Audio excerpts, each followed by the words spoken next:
Hachette Audio presents The Millionaire Affair. Written by Jessica Lemmon.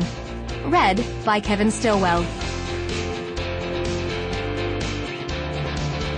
For Mom and Dad, and all the sacrifices you made and continue to make for me.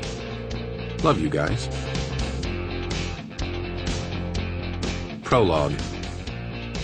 Landon Downey clutched the baby name book from Abba to Zed to his chest and knocked on his girlfriend's dorm room door.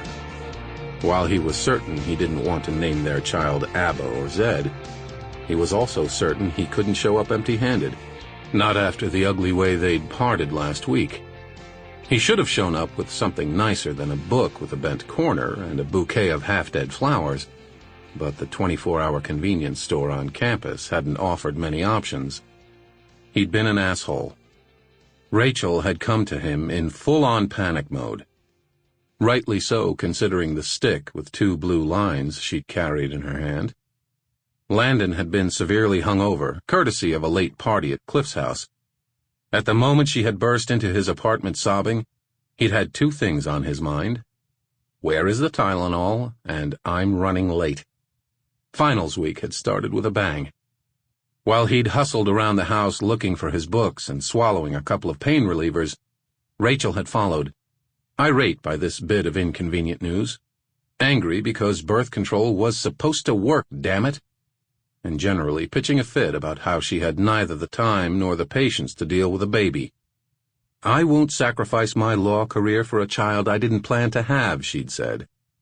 He'd hastily agreed while gathering his things. Admittedly, not the best thing to do.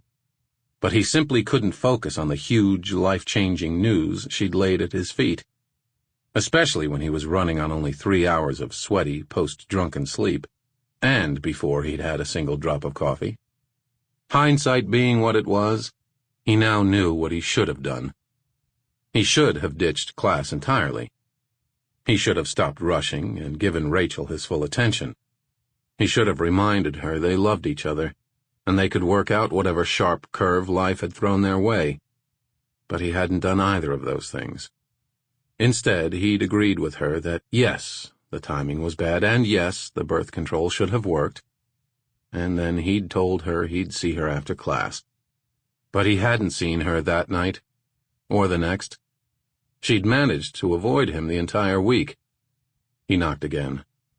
Finally, the door opened and her roommate, Tina, blocked the doorway. Sample complete. Ready to continue?